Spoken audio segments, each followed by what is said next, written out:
नमस्कार दोस्तों, मैं हूं आपका दोस्त, आपका होस्ट आर के, और आप देख रहे हैं आर के ट्रेडिंग। दोस्तों, तारीख है 16 सितंबर 2021 और कल है 17 सितंबर 2021 यानी विश्वकर्मा पूजा। देखिए, यहाँ पे स्टॉक्स के बारे में बात करेंगे, एक खास स्टॉक के case study G entertainment limited यानी कि जील के बारे में बात कर रहे हैं। किसके बारे में? जील के बारे में बात करने का रीज़न समझ लीजिए। मुझे कोई शौक़ नहीं है कि किसी स्टॉक्स के पीछे में पढ़ने का, लेकिन मैं बहुत सारे लोगों के सवाल आए, क्वेश्चन आए कि सर जील में जो ये मूवमेंट आया था एक दिन, उसके बाद ये जो देख रहे हैं कल, माने ये मूवमेंट आपको किस दिन मिला था? क्या जील में ट्रैप हो गया है? क्या सारे रिटेल इन्वेस्टर को बड़े लोगों ने ट्रैप कर लिया? ऐसे क्वेश्चन व्हाट्सएप पर आ रहे हैं। इसकी वजह से ये वीडियो ज़रूरी हो गया। आपको पता है मैंने जील में शॉर्ट टर्म कॉल दिए थे, जिसके टारगेट मेरा 190 तक का था और 200 तक का, वो दोनों ही टारगेट डन हो गया। हालांकि उसके बाद ये स्टॉक ने रैली जो ऐसी दिखाई जो अनएक्सपेक्टेड मूव था। अगर आप इसका वॉल्यूम को लगाते हैं, तो सबसे पहले मैं यहाँ वॉल्यूम लगाता हूँ, तो आप ये वॉल्यूम भी देखेंगे तो ज़बरदस्त आएगा। अब यहाँ पे लोग ये सवाल करें क्या वो ट्रैप हो गए, क्या वो फंस गए, क्योंकि जील एक दिन ऊपर गया और उसके बाद अगले दिन शानदार तरीके से नीचे आता हुआ दिखाई दे रहा है। तो जील का थोड़ा सा केस स्टडी कर लेते हैं, जील को समझ लेते हैं, जील का मामला क्या है, फंडा क्या है, क्यों इसमें मूवमेंट आया है और अब आपको आगे क्या करना चाहिए। तो इन सारी जानकारी के लिए आप वीडियो को पूरा देखिए और अगर पसंद आए तो कमेंट करके मुझे फीडबैक जरूर देखिएगा। देखिए, सबसे पहले हुआ क्या, जील के शेयर में एक खबर आई, एक कि राकेश झुनझुनवाला ने एक खबर आई, ये आप चेक कर सकते हैं, गूगल भी कर सकते हैं, आपको मिल जाएगा कि राकेश झुनझुनवाला जी ने जील में इन्वेस्टमेंट किया, ठीक है, और 20 करोड़ का मुनाफा, कितना मुनाफा? 20 करोड़ का मुनाफा उन्होंने बना लिया जील में। ये जो आप मूवमेंट देख रहे हैं ना, इस मूवमेंट में 20 करोड़ का मुनाफा आपको मिल गया। जील का अगर स्टॉक्स को देखें तो पिछले 5 दिन में, अगर हम 5 ट्रेडिंग सेशन में देखें, सबसे पहले इसके हम चीज़ों को समझेंगे और इसके बाद इसमें समझेंगे कि ट्रैप हुए हैं क्या नहीं। पिछले 5 ट्रेडिंग सेशन में अगर हम देखें तो जील में 37.8% की बढ़ोतरी हो गई। कितना पॉइंट की बढ़ोतरी होगी? 37 पॉइंट। आप मान के चलते हैं तो आज का अगर हम प्राइस देखते हैं तो इसको मिला के लगभग वही 37.8%, ठीक है। कल तक इसके ऊपर में था, 40 के आसपास था, अथवा नीचे आया तो कम हो गया, तो ऊपर चला गया। 16 सितंबर यानी कि आज की अगर हम बात करें तो 16 सितंबर इंट्राडे में जील का शेयर जो है ना वो 4%, मतलब आज अगर हम डाउन देखते हैं तो लगभग 4% नीचे। 4% क्या है? वो 3.5% में अभी क्लोजिंग हुआ है, 3.5, उसके और भी नीचे है, तो लगभग 4% 16 सितंबर आज के दिन में यानी कि एक्सपायरी के दिन में वो आ गया आपको नीचे की साइड में। तो ये जो धमाका हुआ था 16, 15, 14, ये जो 14 तारीख को धमाका हुआ था जील में, इसके पीछे का रीज़न क्या था, इस बात पे थोड़ा हम फोकस कर लेते हैं। लेकिन एक नाम याद रखिएगा, अभी राकेश झुनझुनवाला जी ने 20 करोड़ का प्रॉफिट बनाया इस अनएक्सपेक्टेड मूव में। इसके पीछे के समझते हैं बात को, जील में हुआ क्या। देखिए, सबसे पहले तो हम ये समझते हैं कि जील में टोटल जो है ना, जील में टोटल 18.4%, कितना आप इसके पीछे के लिए, जील में टोटल 18.4% यानी 18.4% का जो होल्ड है वो 2 कंपनी को मिला के, किसका मिला के, जील में 18.4% का होल्डिंग है 2 कंपनी का अकेला मिला के। और वो 2 कंपनी कौन कौन है? इन्वेस्को, आपने म्यूचुअल फंड का नाम सुना होगा, इन्वेस्को म्यूचुअल फंड, एक तो वो कंपनी हो गया, और दूसरा एक कंपनी OFI ग्लोबल। क्या है? OFI global. देखिए, इसके डोमेस्टिक कारण भी है और इंटरनेशनल कारण भी है जील के ये मूवमेंट का, ठीक है। अभी समझते हैं, तो ये 2 फंड कौन है? इन्वेस्को और OFI ग्लोबल। एक चाइनीज़ कंपनी, ये दोनों क्या है? दोनों कौन सी कंपनी है? दोनों कहाँ की कंपनी है? तो दोनों चाइनीज़ कंपनी है, चाइना की कंपनी है।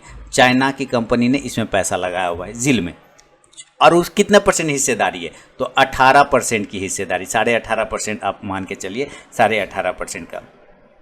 इन दोनों ने जी का current managing director Puneet Goenka का रिमूवल डिमांड किया है। मतलब पहले अभी कौन थे? पुनीत गोयनका। कौन थे जील के मैनेजिंग डायरेक्टर? तो नाम आएगा पुनीत गोयनका। ये दोनों कंपनी ने क्या किया, इन्वेस्को और OFI ग्लोबल ने क्या कहा कि भाई मुझे पुनीत गोयनका नहीं चाहिए, मुझे पुनीत गोयनका को हटाओ, पुनीत गोयनका को भगाओ, पुनीत गोयनका को कराओ।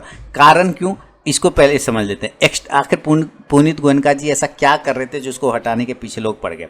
एक्स्ट्रा ऑर्डिनरी AGM कन्वेन किया जाएगा जहां पुनीत गोयनका को हटाने के बारे में फाइनल डिसीजन लिया जाएगा। ये दोनों कंपनी कह रहा है कि एक्स्ट्रा AGM बुलाइए, उसमें हम पुनीत गोयनका को हटाने के लिए प्रेशर लगाएंगे। अब सवाल ये है कि ये खबर तो कंपनी का इंटरनल क्या है, इंटरनल टर्मोइल को दिखाती है, मतलब अंदरूनी कुछ इसके साथ में परेशानी आ रहा है कि किसी मैनेजिंग डायरेक्टर को लेके आखिर दो बड़े जो इंटरनेशनल फंड हाउस है इन्वेस्को और ओएफआई ग्लोबल, जो कि दोनों चाइनीज है, आखिर क्यों इसके कारण पुनीत गोयनका जी को हटाना चाह रहे हैं। अब देखिए क्या हो गया कि मैंने इसका जील का मैनेजर ये कौन है, फाउंडर कौन है जील का, आप लोगों को याद है? तो जील का फाउंडर है सुभाष चंद्रा जी जील के फाउंडर है। कौन है? सुभाष चंद्रा जी, बड़े नाम है, आप लोगों ने नाम सुना होगा। सुभाष चंद्रा जील के फाउंडर है, ठीक है।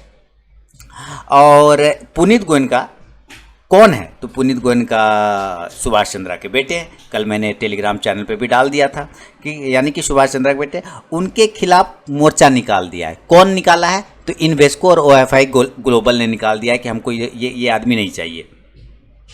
अब यहाँ पे समझिए कि इनको छोड़ के और दो कंपनी के डायरेक्टर्स, इनको छोड़ के, समझिए बात, इनको छोड़ के और दो कंपनी के डायरेक्टर यानी कि मनीष चौखानी एंड अशोक कुरियन, इन दोनों को भी निकालने की बात हो रही है। अब और समझिए कि इन पुनीत गोयनका को छोड़ दिए तो और भी दो मैनेजिंग डायरेक्टर हैं, दो और डायरेक्टर हैं जिसमें नाम एक मनीष चौखानी का है और अशोक कुरियन है, इन दोनों को भी निकालने की बात हो गई। अब जब इतना बड़ा फेरबदल किया जा रहा है कंपनी में तो शेयर क्यों जब मार रहा है?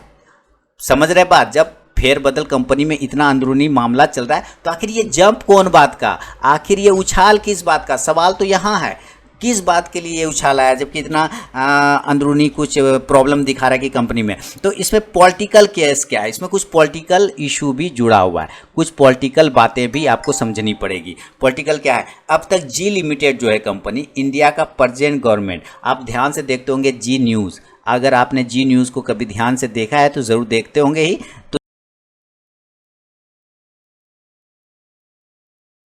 तो जी न्यूज़ मैक्सिमम क्या था कि इंडियन गवर्नमेंट का सपोर्ट करती है। आप देखते होंगे मैक्सिमम खबरें जो होती है वो गवर्नमेंट के फेवर में होती है, आपने ऐसा देखा होगा मे बी। तो गवर्नमेंट के सपोर्ट में ही और गवर्नमेंट के हर चीज़ के फैसले के सपोर्ट में ये चैनल जो हमेशा खड़ी रहती है। उनके जो रिपोर्टर हैं, जैसे अगर आप मान लें जो बड़े रिपोर्टर हैं सुधीर चौधरी साहब, वो उन्होंने नेशनलिज्म यानी कि राष्ट्रवाद को अपना मेन प्राइमरी मुद्दा बना लिया था। तो ये गलत भी नहीं है, ये ठीक है, कम चैनल को इससे फ़ायदा भी हुआ, जी को इसमें फ़ायदा भी, उसके व्यूअर बढ़ गए, दर्शक बढ़ गए, ये बहुत बेनिफिशियल हुआ था एक लिमिट तक। क्या है? वन लिमिट तक, एक लिमिट तक ही ये फायदा पहुंचाया। अब यहां समझिए, लेकिन प्रेजेंट शेयर होल्डर ने, प्रेजेंट यानी जैसे आप हो गए, आप तो मान लीजिए जो 1% से ज़्यादा की स्टेक रखते हैं, हिस्सेदारी रखते हैं, और जो उससे ज़्यादा वो आ जाते हैं बड़े इन्वेस्टर के रूप में, ठीक है। तो उसमें कौन है? वो एक ओएफआई ग्लोबल और एक हो गया इन्वेस्को। उन्होंने क्या बोला कि पुनीत गोयनका समेत बाकी डायरेक्टर्स को निकाल देने के लिए पिटीशन दायर कर दिया।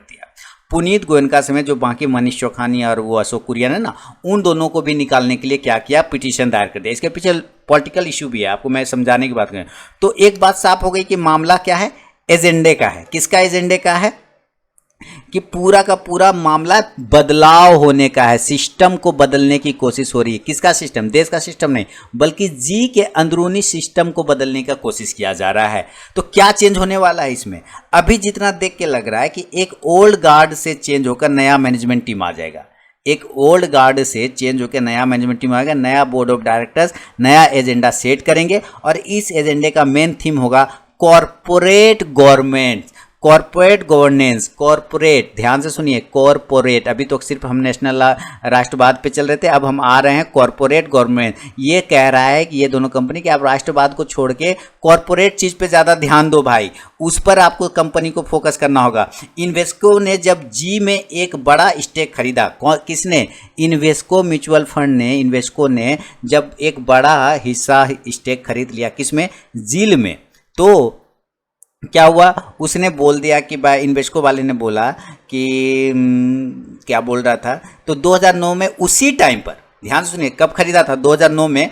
उसी टाइम पर सुभाष चंद्रा ने कंपनी के डायरेक्टर पोजीशन से रिजाइन कर दिया। अब यहाँ पे मामला समझिए, एक तरफ इन्वेस्को हो गया क्लियर और एक तरफ हो गए सुभाष चंद्रा जी, ठीक है। और साल है 2019। 2019 में इन्होंने बड़ा हिस्सा जील में खरीदा तो सुभाष चंद्रा जी ने उसी समय इस्तीफा दे दिया, रिजाइन दे दिया।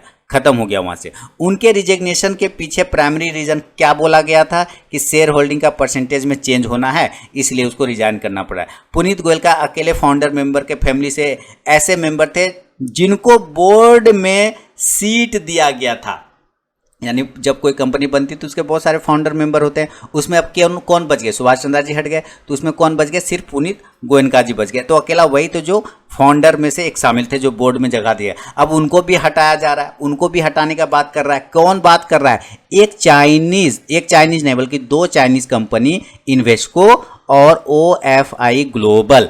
ध्यान से सुनिए, लेकिन बात की रैली किस बात का, तो इसके पीछे का ऑफिशियल रीजन क्या बोला गया आपको पता है? पहला रीजन क्या बोला गया है, आप रीजन समझिए कैसे कैसे लॉजिक दिए जा रहे हैं। बहुत आप लोगों को पता चलना चाहिए कि क्या क्या खेल चल रहा है। पुअर फिल्म फाइनेंसिंग चॉइसेस, यानी कि गलत फिल्म प्रोजेक्ट में इन्वेस्ट करके लॉस आप फेस कर रहे हैं। जी के बारे में बोला जाता है कि आप गलत फिल्म में, रॉन्ग फिल्म में, आप पैसा कमाने वाले फिल्म को छोड़ के आप दूसरे फिल्म में इन्वेस्ट करके आप लॉस कर रहे हैं। CSR एक्टिविटीज़ में खर्चे किए गए पैसे को लेकर डिसएग्रीमेंट एंड एक्विजिशन किया गया। रिलेटेड पार्टी डील्स, यानी कुछ ऐसे डील्स को फाइनल करना जिसके पीछे स्ट्रॉन्ग फाइनेंशियल बैकिंग नहीं था। ये सारे रीजन दिए गए। इन सब पॉइंटर्स एक ही तरफ इशारा करता है दोस्तों, और वो है कॉरपोरेट मिस गवर्नेंस। और इसी वजह से शायद पुनीत गोयनका को बाहर निकालने की कोशिश की जा रही है, लेकिन इसका इफेक्ट सिर्फ कॉरपोरेट तक ही लिमिटेड नहीं है। आपको ये पता होना चाहिए, देश में मीडिया हाउस का अलाइनमेंट 2 अलग अलग तरफ होता है। हमेशा याद रखिए, ये मीडिया जी तो मीडिया सेक्टर का स्टॉक है ना, मीडिया सेक्टर की कंपनी है, तो ये हमेशा 2 अलग अलग अलाइनमेंट में काम करता है। ये 2 लेफ्ट लीनिंग या तो राइट लीनिंग, या तो लेफ्ट में होगा या राइट में होगा। मतलब कि लेफ्ट लीनिंग में NDTV एक नाम होगा, आपने सुना होगा NDTV, वो अक्सर आपको माने GTV से ठीक उल्टा बात बोलता है। जो GTV देश के पॉजिटिव के बारे में बोलेगा तो ये कुछ ना कुछ उसमें उल्टा चीज़ बोलेगा। क्या कहेगा कि राइट लीनिंग में जी एक मेजर पावर है या था। टाइम्स नेटवर्क नाम का एक है, सेंट्रीज के हिसाब से अपने आप को प्रोजेक्ट करता है, उसका भी अलाइनमेंट रूलिंग पार्टी की तरफ ही रहती है। ध्यान से सुनिए, कौन? टाइम्स नेटवर्क और जील, ये 2 क्या हो गया, जो रूलिंग पार्टी की तरफ काम करती है, यानी जिस तरफ हवा उस तरफ झुका। जी का नया डायरेक्टर शायद इस अलाइनमेंट को चेंज कर देगा। जी का जो नया डायरेक्टर आएगा वो इस अलाइनमेंट को चेंज कर देगा, और ये इंडिया का पॉलिटिकल माहौल के लिए बड़ी बात होगी। क्योंकि अगर मीडिया हाउस डायरेक्टली गवर्नमेंट के ऊपर एंटी इनकम्बेंसी जैसे टॉपिक्स पे सवाल करने लगी और उसमें जी ग्रुप का नाम ऐड हो गया, तो फिर 2024 के इलेक्शन में ये मोदी सरकार के लिए काफ़ी चिंताजनक बात हो जाएगी। आपको ये चीज़ों को समझना है, लेकिन अभी से कुछ कहना सही नहीं है। अभी से आप कुछ कह नहीं सकते। कुछ इंडिकेशंस आपको भी मिलेंगे। अगर सुधीर चौधरी जैसे एंकर धीरे धीरे जी ग्रुप को छोड़ने लगे या फिर उनका नैरेटिव बदलने लगे, तो समझ लीजिएगा कि हवा का रुख बदलने वाला है। आपको इंडिकेशन, जैसे चार्ट पे इंडिकेशन कैसे मिलता है कि भाई यहाँ से अब ये जो है अर्थ के ऊपर की तरफ जा रहा है, तो यहाँ से हवा का रुख आपको पता चल जाता है कि अब बड़ा मूवमेंट होने वाला है, चार्ट पहले बता देता है। तो इसी तरह से अगर आपको बड़े बड़े टीवी एंकर, जी न्यूज़ वाले, अगर आपको लैंग्वेज चेंज होता हुआ दिखे, शब्दों में चेंज होता हुआ दिखे, तो समझिएगा कि अब मामला बदल रहा है, अब चीज़ें कुछ वहाँ बड़ी फेरबदल होने वाली है। और रही बात शेयर मार्केट की, जैसे ही देश के इन्वेस्टर ने राकेश जी, जो राकेश झुनझुनवाला हैं, पैसा लगाते देखा, सब उधर टूट पड़े। माने पता चला कि राकेश झुनझुनवाला जी ने जी में पैसा लगाया तो सारे लोग उधर भाग गए। प्लस नए चेंजेस की वजह से ग्रोथ के भी चांसेस थे कि नया जब आएगा तो सिर्फ राष्ट्रवाद को छोड़ के पॉलिटिकल गवर्नमेंट्स में जाएगा काम, कॉर्पोरेट गवर्नमेंट्स काम करेगा तो ज़्यादा प्रॉफिट के चांसेस बन सकते हैं, फिल्मों का चुनाव सही होगा, सिर्फ प्रॉफिट वाला दम फिल्म में पैसा लगाएगा, समझ रहे। तो इस वजह से भी थोड़ा सा है। इसी मारामारी में ये वॉल्यूम जो है क्या हुआ, इसी मारामारी में ये वॉल्यूम स्पाइक कर गया, बढ़ गया। अब ये दिक्कत हो गया, ये 2 दिन से लोग डरे हुए हैं कि ये कहाँ फंसा दिया, ये कहीं भाग तो नहीं गया, सब बेच बाज के निकल तो नहीं गया, इसके वजह से। तो यही जो है ना, ये 20 करोड़ का प्रॉफिट हो गया यहाँ पे राकेश झुनझुनवाला जी को। और कुछ ट्रेडर जो बड़े बड़े ट्रेडर है वो लोगों ने भी अच्छा खासा प्रॉफिट वो किया। हाँ, आज 4% के आसपास डाउन जैसा दिख रहा है, वो तो होगा, ये तो ट्रेंड ऊपर जाता रहता है। लेकिन आपको ये नहीं सोचना, आपको इसके मीडिया जो है ना टीवी पर ध्यान देना है। अगर टीवी पे आपको ये नज़र आ रहा हो, इसका लैंग्वेज चेंज हो रहा, तो आप समझिएगा कि इसमें बड़े बदलाव अभी और भी है, और सर्टेन मूव अभी और भी चांसेस बन सकते हैं जी में। अप साइड के भी हो सकते हैं चांसेस और डाउन साइड के भी हो सकते हैं। तो इसलिए आपको अपना एक स्टॉप लॉस याद रखिए, सिर्फ न्यूज़ पर रिएक्ट मत करिएगा। अगर स्टॉप लॉस अगर आप लगा के चलेंगे तो वो ज़्यादा राहत की बात होगी। न्यूज़ को सामने खड़ा करके शेयर का प्राइस को ऊपर ले जाके प्रॉफिट कमाने का लोगों का एक तरीका होता है। बड़े लोग क्या करते हैं, न्यूज़ को सामने ले आते हैं और उसके पीछे क्या करते हैं, बड़े बड़े प्रॉफिट बना लेते हैं। ऐसा आपने देखा होगा। तो ये पुराना तरीका है, जैसा कि आप जानते हैं कि न्यूज़ पहले फैला देता है, हवा फैला देता है, उसके बाद प्रॉफिट वाला लोग निकल गया। तो ये चीज़ों से बचने का क्या तरीका है कि आप सिर्फ चार्ट पर बिलीव करिए। अब आप क्या करिएगा, सडन स्पाइक हो सकता है और भी आपको मिल जाए, ऐसे करके डोंट वेरी, इसमें एक स्पाइक और भी मिल सकता है, या फिर ये अपने मिडिल पॉइंट 230 रुपये के अगर नीचे आएगा तो वापस ये कमजोर हो जाएगा, फिर 190 से 200 के आसपास में आपको देखने को मिलेगा। इसलिए आपको अगर ये ध्यान रखना है तो फ्राइडे यानी कल इंपॉर्टेंट डे है। कल आपको नजर रखना होगा कि जील जो है क्लोजिंग कैसा करता है। अगर क्लोजिंग जील ऊपर की साइड में कर गया, इस प्राइस के ऊपर कर गया, इस ब्लैक लाइन के ऊपर, तो समझिएगा जील में बड़े चेंजेस हैं और इसके बड़े टारगेट भी बन सकते हैं। लेकिन अगर जील वापस नीचे की साइड में आने लगा तो समझिएगा कि थोड़ा सा आप कॉशस होकर इसमें ट्रेड करने का काम करें। तो जील पर सिर्फ चार्ट काम नहीं करेगा, जील पर कोई इंडिकेशन काम नहीं करेगा, मूविंग एवरेज काम नहीं करेगा, इंडिकेटर काम नहीं करेगा। तो जील पे क्या काम करेगा, जील पे काम करेगा सिर्फ और सिर्फ आपका अपना नज़रिया, आपका अपना जागरूकता।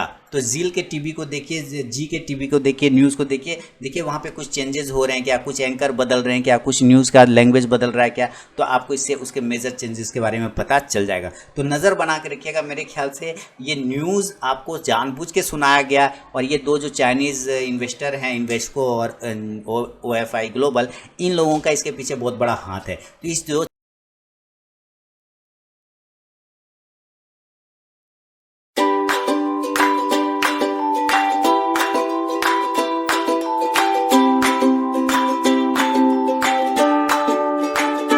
चीज़ से आप बच के रहिएगा, ज़रा संभल के रहिएगा।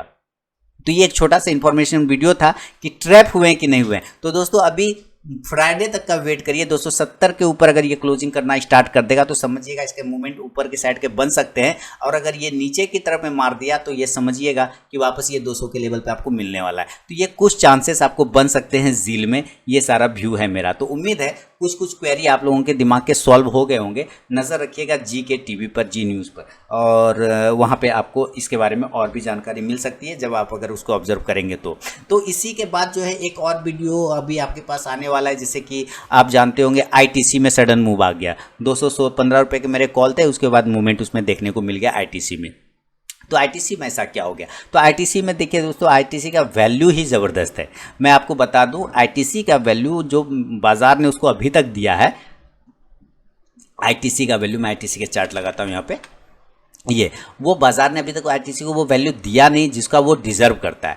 ITC जिस वैल्यू को डिज़र्व करता है, मार्केट ने अभी तक वो वैल्यू उसको नहीं दिया है, तो अब दे रहा है। आज जो है मेरे ख्याल से जो मूव आया ना, ये मेरे लिए कोई ये नहीं था कि अनएक्सपेक्टेड टाइप का। मैं जानता था आज ना कल ये मूव इसमें मिलेंगे, आज मिले कि कल मिले कोई दिक्कत नहीं, क्योंकि इसके अंदर पेन भरा हुआ है, दर्द भरा हुआ है। और लोग अब पूछने लगे व्हाट्सएप करके क्या है अगला ये हिंदुस्तान यूनिलीवर बन जाएगा। तो देखिए एक दिन के स्पाइक से आप कुछ नहीं कह सकते, एक दिन के स्पाइक से आप इसको अंदाज़ा नहीं लगा सकते। और ये वॉल्यूम कह रहा है कि इसके अंदरूनी कुछ ना कुछ ऐसा चीज़ हो रहा है जिसके बारे में आपको आने वाले समय में डिटेल पता चल जाएगा। तो इसका जो 215 के बाद मैंने टारगेट दिए थे 225 और 30 के, वो डन हो गए। फाइनल टारगेट 235 से 40 के आसपास का होगा फिलहाल ITC में शॉर्ट टर्म का। लेकिन मैं अगेन आपको बता दूं कि इस स्टॉक्स में आपको ट्रेडिंग नहीं करना है।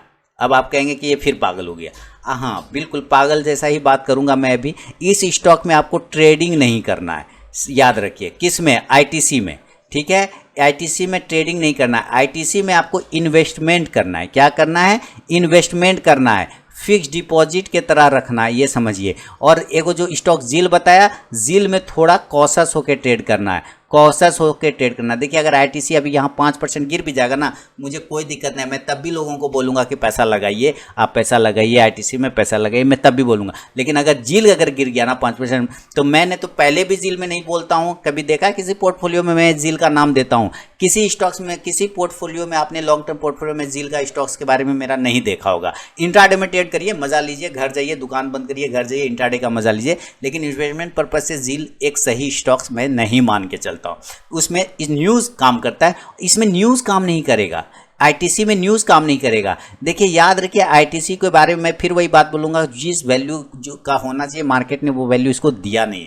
आईटीसी का वैल्यू बहुत ऊपर है। फिलहाल आईटीसी एक पेन में फंसा हुआ है। इसके साथ दिक्कत है कि इसके पास 3 वर्ड है, आई, टी और सी। ये टी वर्ड ही इसको परेशानी करता है। टी फॉर टोबैको, याद रखिए, टी फॉर टोबैको होता है इंडियन टोबैको कंपनी। तो टोबैको वर्ड ही इसको परेशानी पैदा करता है। जिस दिन ये टोबैको कंपनी को टोबैको व्यापार को सेगमेंट को अगर ये अपने से बाहर करके अलग सब्सिडी बना देगा, आईटीसी वहाँ से फिर नीचे नहीं आने वाला है, ऐसा प्राइस दिखाएगा। लेकिन ये सडनली स्पाइक, तो अभी जो टारगेट होगा वो 240 के आसपास का होगा नियर में आईटीसी का। क्या ये आईटीसी नीचे आ सकता है दोबारा? बिल्कुल आ सकता है, वापस आईटीसी ऐसे नीचे आ जाएगा। लेकिन आपको दिक्कत नहीं है, क्योंकि मैंने क्या कहा, इसमें फिक्स डिपॉजिट समझिए।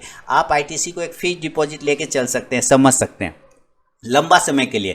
ट्रेडिंग मत करिए, ट्रेडिंग जील में करिए, बाय सेल रोज मारिए, उसको ठोकिए, गिराइए, कोई दिक्कत नहीं। लेकिन इसमें आप बाय ऑन डीप कर सकते हैं। किस में? आईटीसी में। आप इसको अभी नियर के टारगेट 240 के लिए, चार्ट इसका खराब नहीं है, चार्ट इसका बहुत बढ़िया है। अभी देखिए एक बिल्कुल ही अपने इंपॉर्टेंट रेजिस्टेंस जोन के पास खड़ा हो चुका है। अब ये जोन के ऊपर यानी 232-33 के ऊपर ट्रेड करेगा तो 240 से 250 तक के टारगेट देगा। तो 240 का मेरा नियर टर्म का टारगेट है आईटीसी में। तो ये आईटीसी पे नजर रखिए, खासकर जील से थोड़ा कॉशस होकर ट्रेड करिएगा। तो उम्मीद है ये 2 स्टॉक्स पर मेरा व्यू जो है मैंने आप लोगों को क्लियर कर दिया। एक बड़े ट्रायंगल पैटर्न का इसने ब्रेकआउट भी दिया है। तो बड़े ट्रायंगल पैटर्न का अगर ब्रेकआउट की बात करते हैं तो 180 से 240 60 पॉइंट, और अगर यहाँ से मानते हैं तो अभी भी मुझे इसमें 30-40 पॉइंट 30 पॉइंट के मूवमेंट नज़र और आ सकते हैं आईटीसी में आने वाले समय में। तो 30 पॉइंट के मूवमेंट के लिए अगर आप चाहें तो होल्डिंग कर सकते हैं। लॉन्ग टर्म इन्वेस्टमेंट करना चाहें तो उसमें भी आईटीसी में आपका स्वागत रहेगा। लेकिन याद रखिएगा 5% गिर जाने के बाद चिल्लाना बिल्कुल भी नहीं, क्योंकि ये ऐसा स्टॉक है जो आपको आने वाले समय में पैसा ही बना के देगा। टाइम लग सकता है, देर है, कहते हैं ना भगवान के घर देर है अंधेर नहीं। आईटीसी के घर में भी वही है, देर है पर अंधेर नहीं है। आपको पैसा बनेगा और ज़रूर बनेगा, बस इसमें आपको पेशेंस बना के चलना है। तो ये छोटा सा वीडियो था दोस्तों, व्यू था। अगर पसंद आया हो खासकर जील के बारे में तो मुझे कमेंट करके ज़रूर बताएं। मिलूंगा नेक्स्ट वीडियो में, तब तक के लिए बहुत बहुत धन्यवाद।